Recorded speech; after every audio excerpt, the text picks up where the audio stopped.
The Premack Virtual Online Law Office presents attorney Paul Premack with this week's legal column, published in the San Antonio Express News on mysa.com and on our website at www.premack.com. This week's topic: A Tale of Two Houses, Two Parents, and Five Daughters. Dear Mr. Premack, my parents were always married to each other, no divorces, and had 5 daughters. Both parents are now deceased. Both died without wills. After father died, mother deeded the house we grew up in to my 3rd sister.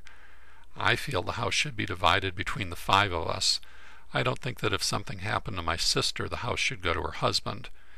Second, my 4th sister gave my parents a house. Now she wants it back. My parents paid all the expenses for years: property taxes, insurance, upgrades, repairs, etc. That sister also cleaned out my mother's bank account and took all her legal and personal papers.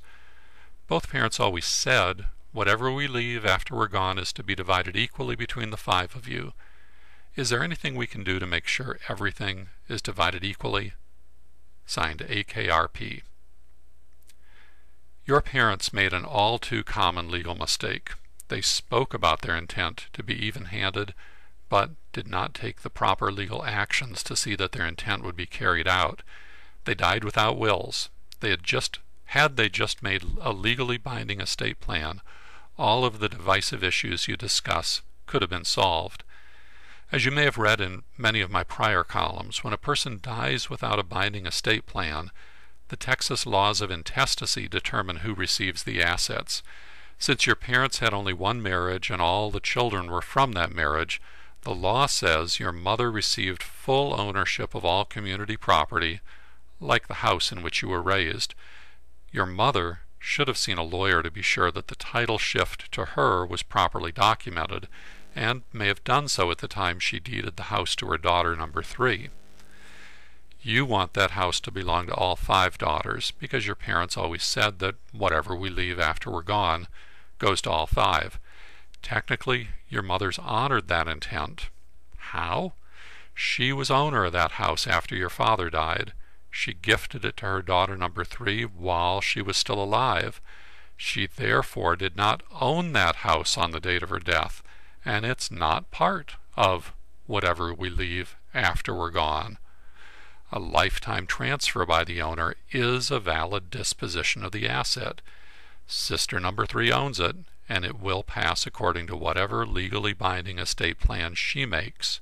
She can, indeed, legally give it to her husband. What about the house that daughter number 4 generously gave to your parents, but feels should be returned to her? If she deeded the house to them, she has no legal right to its return. If she had wanted it to be returned, then instead of deeding full ownership to your parents, she could have transferred only a life estate to them.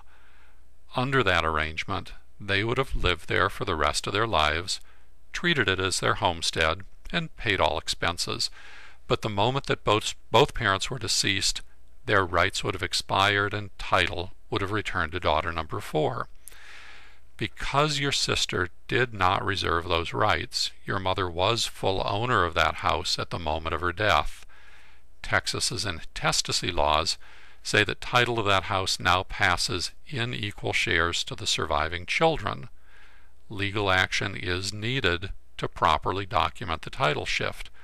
Hire a probate attorney. Depending on the circumstances, a small estate affidavit may be the correct legal tool to transfer title. Otherwise, your mother's estate could end up as a dependent, supervised administration before the local probate court. What about daughter number 4 emptying out the bank account and taking your mother's papers?